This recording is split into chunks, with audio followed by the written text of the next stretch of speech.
चला मुलांनो, प्रश्न क्रमांक 3 नेहमीप्रमाणे मी आली तुम्हाला सांगायला, बरोबर की नाही. Question number 3 A and B, comprehension आणि अप्रिसिएशन. चला तर मग आपण बघूया. आता पोयम आपली आहे इफ. ओके, इफ पोयम जी आहे, इफ म्हणजे जर. ओके, याच्यातलं थोडंसं वॉर्मिंग बघूया आपण की जर असं झालं तर, जर मला शिक्षिकेने पनिशमेंट दिली तर काय होईल. काय विचार येतो पहिले मनात आपल्या. जर मला बाईंनी मारलं किंवा बोलल्यात ना, if my teacher is going to punish with me any reason, I think that I don't lose my temper. मी त्यावेळेस माझं टेम्पर म्हणजे माझं चित्त थरावर राहिलं पाहिजे आणि मी मास्तरणीला नंतर विचारेल, त्यावेळेस बोलणार नाही, काहीच नाही, चुपचाप ऐकून घेईल, असा विचार केला पाहिजे. Your friends spread rumours about you. आपल्याबद्दल भलत्या सलत्या गोष्टी मित्रमैत्रिणींनी पसरवल्या तर तुम्ही काय कराल. With peace mind I can think over and ask my friend or let them go, or let them, they want to talk, they can talk, I will not respond. मी जर त्याला प्रतिक्रिया दिली नाही तर ते बोलणारच नाही, मी प्रतिक्रिया दिली तर ते बोलणार. बरोबर आहे ना. आई आपल्याला घरी नेहमी सांगते, अरे तो तसं बोलला आई मला, असं आपण जर त्यांना सांगितलं आईला, तर आई काय म्हणते, तू त्याच्याकडे लक्ष नको देऊ, तू लक्ष नाही दिलं ना की तो बोलणार नाही, असं म्हणते की नाही आई. सेम वे इथे तीच करायची आहे आपल्याला. समवन डाऊट्स यू, एखाद्याने तुमच्यावर शंका घेतली, काय करणार तुम्ही.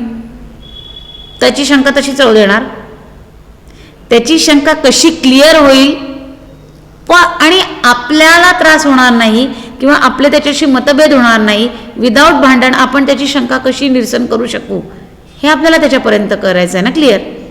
In the same way your relative blames you for something. जर एखाद्या नातेवाईकाने तुम्हाला आळ घेतला, ब्लेम्स यू, अपशब्द बोलला, वाईट बोलला, तर तुम्ही काय कराल. बघा, त्याच्यामध्ये आपल्या स्वभावानुसार तुम्ही पर्याय शोधाल. सगळ्यात पहिले तर आई आपल्या बाजूने उभी राहते. दुसरी गोष्ट, आपण मोठ्यांना उत्तर उलट देऊ नये. बरोबर आहे. वी कॅन, ठीक आहे, मी आता यापुढे असं नाही करणार. बरोबर आहे. So we will not do anything wrong and we will obey them what they are going to give the instruction, what the instructions they are giving us. Someone hurts you, एखाद्याने आपल्याला दुखवलं. What I think that karma comes back to you. Karma comes back to you. म्हणजे जर मी एखाद्याला दुखवलं असेल तर मी पण कोणाकडनं तरी दुखावलं जाईल.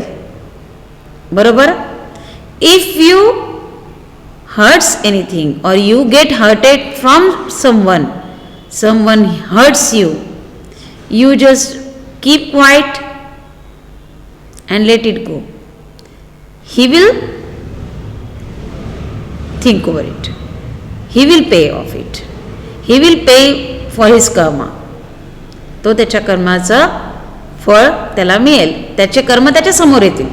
ओके, हे याच्यातला भाव आहे. कारण जर तर वर ही पोयम बेस्ट आहे. ही रुद्रयार्ड किपलिंग यांनी लिहिलेली पोयम आहे, जी की ॲडवाइस एका वडिलांनी एका मुलाला दिलेली ॲडवाइस आहे. या पोयममध्ये ते विस्तृतपणे सांगितलेलं आहे. If you can keep your head when all about you are losing theirs and blaming it on you. If you can trust yourself when all men doubt you, but make allowance for their doubting too. If you can wait and not be tired by waiting or being lied about, don't deal in lies. Or being hated, don't give away hating, and yet don't look too good, nor good not voice. म्हणजेच वडील मुलाला सांगतात आहे, if you can keep your head when all about you, तुमचं डोकं तुम्ही जर उंच मान ठेवली, तुमचे विचार जर उंच ठेवले, are losing theirs and blaming it on you, keep one set not to get angry, म्हणजे शांतपणे, बरोबर की नाही. Make allowance, are losing theirs blaming ought in, जे तुमच्यावर आळ घेत असतील, जे तुम्हाला दोष देत असतील, अशा वेळेस तुम्ही तुमचं डोकं गरम न करता शांत ठेवणं अतिशय गरजेचं असतं. If you can trust your self and all main doubt you, जेव्हा तुमचा स्वतःवर विश्वास आहे, जेव्हा सगळे लोक तुमच्यावर आळ घेतात आहे, डाऊट करतात आहे, तेव्हा तुमचा स्वतःवर विश्वास असणं नितांत गरजेचं आहे.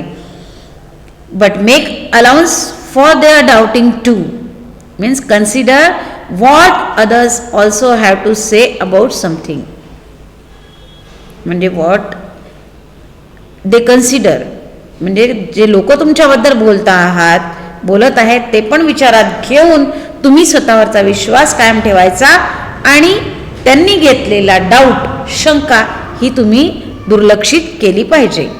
If you can wait and not to be tired by waiting, तुम्ही वेट तर करत आहात, इफ यू कॅन वेट म्हणजे तुम्ही थांबू शकत असाल आणि त्या थांबण्यामुळे त्रासत नसाल किंवा वाट बघत असाल आणि त्याच्यामुळे तुम्हाला त्रास नसेल होत, or being lied about, don't deal in lies, be lied about म्हणजे false things spoken about oneself by others, एखाद्याबद्दल खोट्या गोष्टी बोलणं, or being lied about, don't deal in lies, एखाद्याबद्दल खोट्या गोष्टी बोलणं आणि त्याच्यात आपण सहभागी न होणं, म्हणजेच तुम्ही पेशन्स दाखवणं.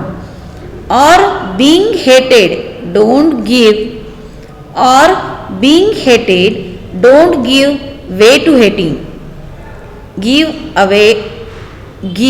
वे टू हेटिंग म्हणजे allow hatred to take control of oneself, hatred to take control, एखाद्या द्वेषाने, मत्सर यांनी जर विजय मिळवला किंवा त्याच्या विचारांना त्यांनी काबीज केलं, त्याच्यावर नियंत्रण केलं. Or being hated don't give away to hating and yet don't look too good nor talk too wise, show off one's knowledge, एखाद्या गोष्टीचं फालतूचं ज्ञान आपण पाजरायचं नाही आणि जास्त प्रमाणात त्याच्यात इन्व्हॉल्व व्हायचं नाही. If you can dream and not make dreams your master, if you can dreams and not make dreams your master, dreams your master म्हणजे स्वप्न मला चालवतील त्या रस्त्यावर मी चालेल असं नाही, स्वप्न बघा, स्वप्न पहा, परंतु स्वप्नासाठी वाटेल ते करू नका, असं त्याच्या पप्पांचं म्हणणं आहे. If you can think and not make thoughts your aim, नुसते विचारच आपला उद्देश, ध्येय नाही बनवायचं, ध्येय आत्मसात करण्यासाठी, मिळवण्यासाठी, आपल्या ध्येयाला पोहोचण्यासाठी, ध्येयापर्यंत पोहोचण्यासाठी आपण आपले विचार बदलले पाहिजे, विचार आत्मसात करून मग हे केलं पाहिजे. If you can meet with triumph and disaster, victory, if you can meet with victory and disaster, disaster म्हणजे त्याला काय म्हणू आपण, अचानक आलेली नैसर्गिक आपत्ती, डिझास्टर म्हणजे, बरोबर आहे. If you can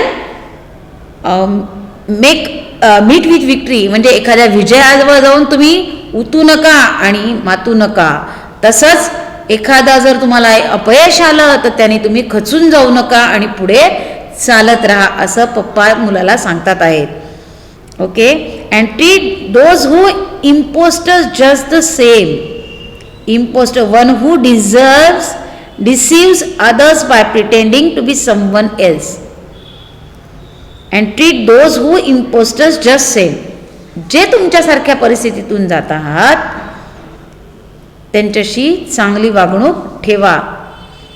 if you can bear to hear the truth, जर तुम्ही सत्य पचवू शकत असाल तरच तुम्ही ते बोलण्याची ताकद ठेवा, बरोबर आहे. जग तुम्ही बघितलं असेल, मित्रमैत्रिणी बघितले असतील, सगळ्या गोष्टी माहीत असतात आपल्याला. एखादा शिक्षक असतो तो पार्शालिटी करत असतो, हुशार मुलाला खूप खूप मार्क देतो चुकलं तरी, आणि जो एखादा ढ मुलगा आहे प्रयत्न करत असतो त्याच्याकडे दुर्लक्ष करतो. तर हा त्या टीचरचा फॉल्ट आहे बाळांनो, विद्यार्थ्याचा नाही. जरी तो विद्यार्थी मला टीचर सगळं चांगलंच करते आणि मला मार्क देतेच या भावनेत तो असेल, तर एखादा दुसरा शिक्षक आला तर मग तो त्याला त्याची जागा दाखवतो, त्याचे मार्क कट करतो, त्यावेळेस त्या टीचरचा द्वेष करतात. आणि जो मुलगा हुशार असतो त्याला या गोष्टीचं वाईट वाटत नाही. तो म्हणतो शिक्षकाने जर माझी चूक दाखवली तर त्याची बरोबर आहे, कारण माझा शिक्षक माझं चांगलं पाहतो, बरोबर आहे, माझं तो वाईट पाहत नाही. मी आज इथे चुकीचं लिहून जर तिने मला मार्क दिले तर मी तेच चूक परीक्षेत लिहील, मग परीक्षेत जर मला चूक मिळालं तर मी त्या मास्तरलाच बोलेल की नाही. म्हणून if you can bear to hear the truth, जर सत्य तुम्ही ऐकू शकत असाल तरच तुम्ही ते बोला. Twisted by knaves, cunning or dishonest people, क्रूर मत्सरी लोक जे असतात ना, twisted by news to make a trap for fools, भोळ्या लोकांकरता मत्सरी लोक हे जाळं विणत असतात. ट्रॅप म्हणजे काय असतं? फंदा, बरोबर आहे, ट्रॅप म्हणजे फंदा. पण आपण या ठिकाणी फंदा शब्द वापरू का नाही. त्यांना मोहजाळ असतं ना, त्याच्यात फसवतात भोळ्या लोकांना. कोणते? जे मत्सरी असतात, की एखादा भोळा माणूस असतो पण तो सगळं चांगलं करत असतो, त्याची वाहवा होत असते, सगळ्या गोष्टी मिळत असतात त्याला. तर मत्सरी जे लोक असतात त्यांच्याकडे सगळं असतं, परंतु त्यांची जी भावना असते ना मत्सर करायची, याला मिळालं मला मिळालं नाही, अशा लोकांपासून दूर राहा तुम्ही. Or watch the things you gave your life to broken, तुम्ही तुमच्या जीवनाला निस्तनाभूत करण्याकडे नका जाऊ, तर ते तुम्ही एकसूत्रीपणे एक ठिकाणी व्यवस्थित कसंच ठेवू शकाल. तुमचे विचार चांगले ठेवून त्याच्याकडे लक्ष देणं गरजेचं आहे. And stoop and build, and stoop and build, change the truth a little to gain some advantage. And stoop and build, and stoop and build अनअप and worn out tools. Means या सगळ्या गोष्टींचं तुम्ही लक्ष ठेवून भान ठेवून तुम्ही इतरांशी वागणूक घ्या, इतरांचे विचार घ्या, इतरांना आपल्यामध्ये इन्व्हॉल्व करून घ्या, बरोबर आहे. If you can talk with crowds and keep your virtue, तुम्ही क्राऊड्स म्हणजे खूप लोक आहेत त्या ठिकाणी तुम्ही बोलाल आणि आपलाच उद्देश keep one's virtue, goodness and morals under my condition, म्हणजे माझ्याच विचारांनी तुम्ही चाला. पूर्ण समूहाला आपण बोलू शकतो का? नाही. If you can talk with crowds and keep your virtue, तुम्ही तुमच्याच असंख्य लोकांसोबत बोला, परंतु आपले विचार आपले ध्येय हे सोडू नका. आपले चांगले विचार नाही सोडायचे, कोणी काहीही बोलू, आपले चांगले विचार आहे ते करायचं. एक म्हण आहे बघा, गुण नाही पण वाण लवकर लागतं. माणसाला दुर्गुण लगेच आत्मसात होतात, चांगले गुण कोणीच आत्मसात करत नाही, कारण चांगले गुण फॉलो करायला तेवढी आपली नीतिमत्ता लागते. ते चांगले करणं, चांगल्या गोष्टीवर जेव्हा जायचं असतं ना, चालायचं असतं ना, एखादा मुलगा असतो बघा, तुम्हाला एक छोटंसं सांगते उदाहरण. एखादा मुलगा असतो त्याला सगळं पाहून पाहून लिहायची सवय असते, बरोबर आहे की नाही. त्याला ते खूप इझी वाटतं, पण जेव्हा त्याला कळतं की आता आपल्याला कॉपीच करता येणार नाही तर त्याला जड जातं. त्याच ठिकाणी एक मुलगा असतो, तो 100 पैकी 100 गुणांचा अभ्यास करतो का? नाही.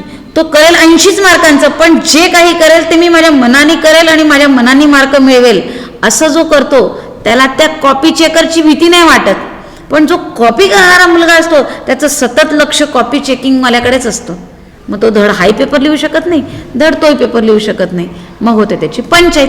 पण जो सत्याने चांगल्या प्रकारे अभ्यास करून पेपर लिहित असतो त्याचं पूर्ण कॉन्सन्ट्रेशन ऑफ माइंड त्याच्या पेपरवर असतं, त्याच्या उत्तरपत्रिकेवर असतं. म्हणून कोणी काहीही बोलो, कोणाचे दुर्गुण कोणाचे सद्गुण, सद्गुण लगेच घ्यायचे, दुर्गुण सोडून द्यायचे. असं म्हणतात परमेश्वराने 2 कान कशाला दिलेले आहे? एका कानातून ऐकायचं वाईट आणि दुसऱ्या कानातून सोडून द्यायचं. पण जेव्हा काही चांगलं ऐकू येत असतं ना तेव्हा एका कानावर हात ठेवायचं आणि एका कानाने ऐकायचं, जे आपल्या डोक्यात जाईल, कानातनं बाहेर नाही पडणार. समजलं? तसं आहे. त्याचे पप्पा त्याला हा सगळा उपदेश करतात आहेत. Or walk with kings nor lose the common touch. एखाद्या राजाकडे राजासारखं जगा, जे की तुम्हाला common touch, lose the common touch म्हणजे refuse to interact with common people, or walk with the kings nor lose the common touch. म्हणजे एखादा राजा असतो ना, त्याला सामान्य जनतेशी काही घेणं देणंच नसतं. मी माझा आहे, मी एकटाच आहे, माझंच सगळ्यांनी ऐकलं पाहिजे असं नाही. त्यांच्या पण भावना समजून घ्या, बरोबर की नाही. If neither force nor loving friends can hurt you, if neither force nor loving friend can hurt you, if all men count with you but no one too much, if neither force nor loving friend can hurt you. म्हणजेच जे तुमच्यावर प्रेम करतात ते तुम्हाला कधी दुःख देणार नाहीत, आणि जे चापलुसी करणारे असतात तेही तुम्हाला कधी दुःख देणार नाही, बरोबर आहे. पण मग याच्यात तुमचा मित्र कोण आणि शत्रू कोण हे तुम्ही कसं ओळखाल.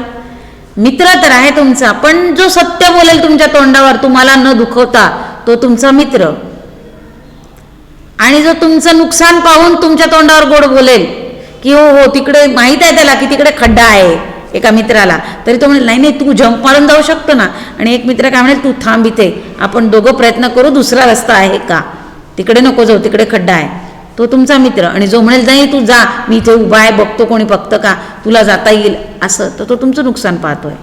हे लक्षात ठेवा. If all man count with you, जर तुमच्यासोबत सगळ्या जणांची गणना केली, बट नन टू मच, कोणाचीच नाही.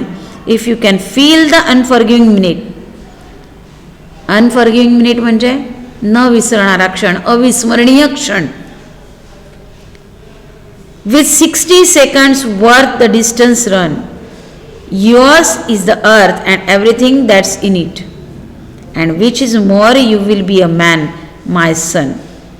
म्हणजे एक असा क्षण असतो की जो आपण कधीही विसरू शकत नाही.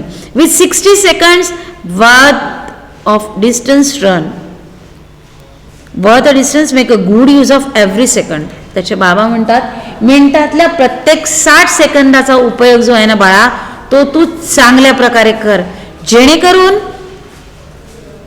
तुला yours is the earth and everything that in is, म्हणजे या पृथ्वीवर जे काही आहे ते सगळं माझं आहे, मी पृथ्वीचं आहे, हे जग सुंदर आहे आणि हे माझं आहे, असा जेव्हा तुला वाटेल तेव्हा, and which is more you will be a man, जे तुझ्यासाठी खूप आहे, एक चांगला मनुष्य, अ परफेक्ट ह्युमन बिईंग होण्यासाठी तुला नितांत गरजेचं आहे, आणि जे तू आत्मसात करावं अशी माझी इच्छा आहे. हे माझ्या मुला तू अशा प्रकारे कर. म्हणजे काय म्हणतात त्याचे बाबा की अशा मित्रांपासून दूर राहा जे तुझ्या तोंडावर एक बोलतील माघारी एक बोलतील, बरोबर आहे.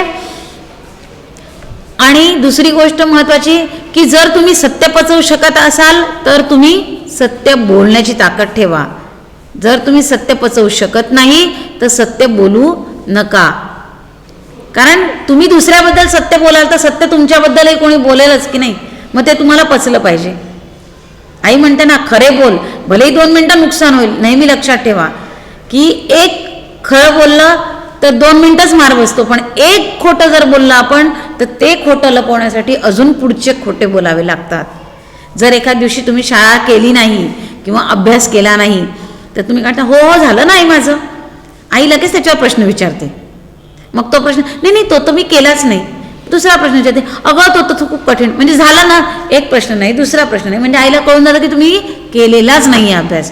पेक्षा जर आईला सांगितलं की आई आज माझा ना खरंच अभ्यास झालेला नाही, आई 2 मिनिटं रागवेल पण म्हणेल ठीक आहे आता नाही झाला ना आता करायला बस, एवढंच बोलेल. तर बाळांनो नेहमी लक्षात ठेवा एक खरं 100 खोट्यांवर भारी पडत असतं, तेव्हा नेहमी खरं बोला. आणि या पोएममध्ये त्याच्या पप्पाने तेच सांगितलेलं आहे की चांगल्या गोष्टी नेहमी आत्मसात कर, वाईटांच्या संगतीत जरी राहिला तरी चांगलं घे वाईट सोडून दे, चांगलं ऐक वाईट ऐकू नकोस, आणि चांगलंच आपले विचार दुसऱ्यांवर ठेवायचे. आता याच्यामध्ये कम्प्रेहेन्शनचा जो पहिला प्रश्न असतो आपला 3A तो बघूयात आपण. याच्यामध्ये निगेटिव्ह क्वालिटीज आणि पॉझिटिव्ह क्वालिटीज काय काय दिलेले आहेत ते बघून घ्यायचे आहेत. जसं त्यांनी सांगितलं कीप युअर हेड आणि लूज युअर हेड, म्हणजे keep your head positive thinking म्हणजे तुझं डोकं तू जागृत ठेव, चांगले विचार तुझ्या डोक्यात येऊ दे. आणि लूज युअर माइंड निगेटिव्ह, मी तर हे करूच शकणार नाही, मी तर तसं, असे निगेटिव्ह विचार येऊ नको देऊस. म्हणजेच when you are ready to speak the truth you must accept the truth also. Positive काय आहे? Acceptance of truth. And negative काय आहे? Not accepting the truth. बरोबर. When you are speaking truth you must hear truth. खरे बोलतो आहे, खरे ऐकण्याची पण ताकद असली पाहिजे. Friends and foe, the person who lay you in trouble is a foe person. The person who asks you to face the trouble is your friend because he wants you to grow up, असं म्हटलेलं आहे. Then attitude towards the different स्टार्ट्सचा प्रश्न येऊ शकतो तुम्हाला कम्प्रेहेन्शनमध्ये. नंतर याच्या ठिकाणी बघा तुम्हाला अपोजिट वर्ड्स जो आहे ना ते येऊ शकतं तुम्हाला याच्यामध्ये, की फ्रेंड्स अँड फो. बरोबर आहे, अपोजिट आहे फ्रेंड्स अँड फो, म्हणजे जे तुमच्याशी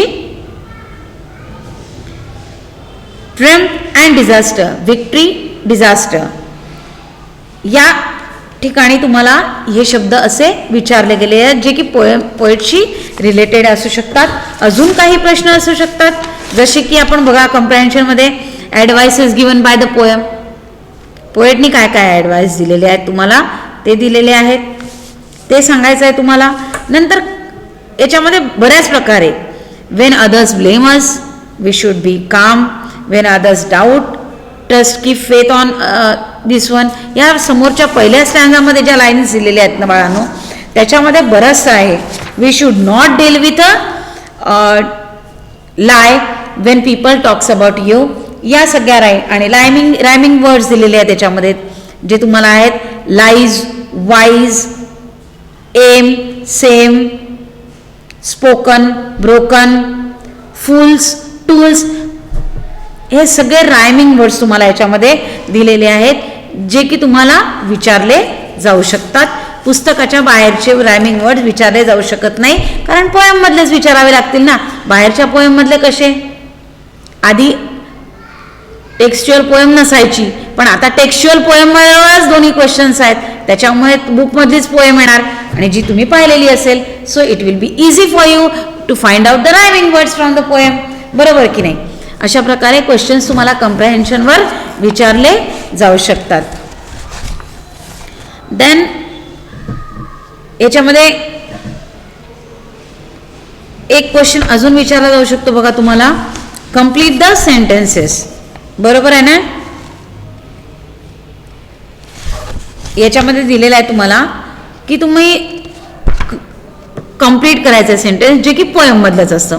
if you can underline dash येईल when all about you. If you can when all about you. All about you पहिली ओळ आहे बघा ती. If you can keep your head, तुमचं मान उंच, मस्तक उंच म्हणजे मान उंच. ओके, अशा प्रकारचे क्वेश्चन कम्प्रेहेन्शनमध्ये विचारले जाऊ शकतात. आता क्वेश्चन नंबर बी तिसऱ्यातला, जो की ॲप्रिसिएशन ऑफ द पोएम आहे आपला. बरोबर आहे की नाही. इफ ही पोएम आहे म्हणजे जर, तर टायटल आहे पोएमचं if. Name of the poet आहे Rudyard Kipling. Rhyme of the आहे स्टँजा पहिला आहे, त्याच्यामध्ये ए बी सी आहे. स्टँजा 2 आहे, त्याच्यामध्ये ए बी आणि सी डी आहे. तिसरा स्टँजा आहे, त्याच्यामध्ये ए बी परत आहे आणि सी डी. 2 स्टँजामध्ये ए बी आणि सी डी आणि पहिल्या याच्यामध्ये ए आणि बी सी आहे. फिगर ऑफ द स्पीच काय दिलेलं आहे याच्यामध्ये, hyperbole, alliteration, antithesis. Central idea काय देऊ आपण पोएमची, काय आहे, the theme of the poet is advice given by a father to his son about life and how he should have his attitude, positive attitude towards the life. Don't give his mind, don't make his thoughts in a negative way and ask he should behave him in order to the same day to be a good and perfect and become a perfect human being. तर ही poem जी आहे ही प्रत्येक पप्पा प्रत्येक mummy आपल्या मुलांना सांगत असतात, तेव्हा आपल्या जीवनाशी अतिशय निगडित अशी ही पोयम आहे. तर याचं कम्प्रेहेन्शन आणि ॲप्रिसिएशन आपण इथे पूर्ण केलेलं आहे. So all the best.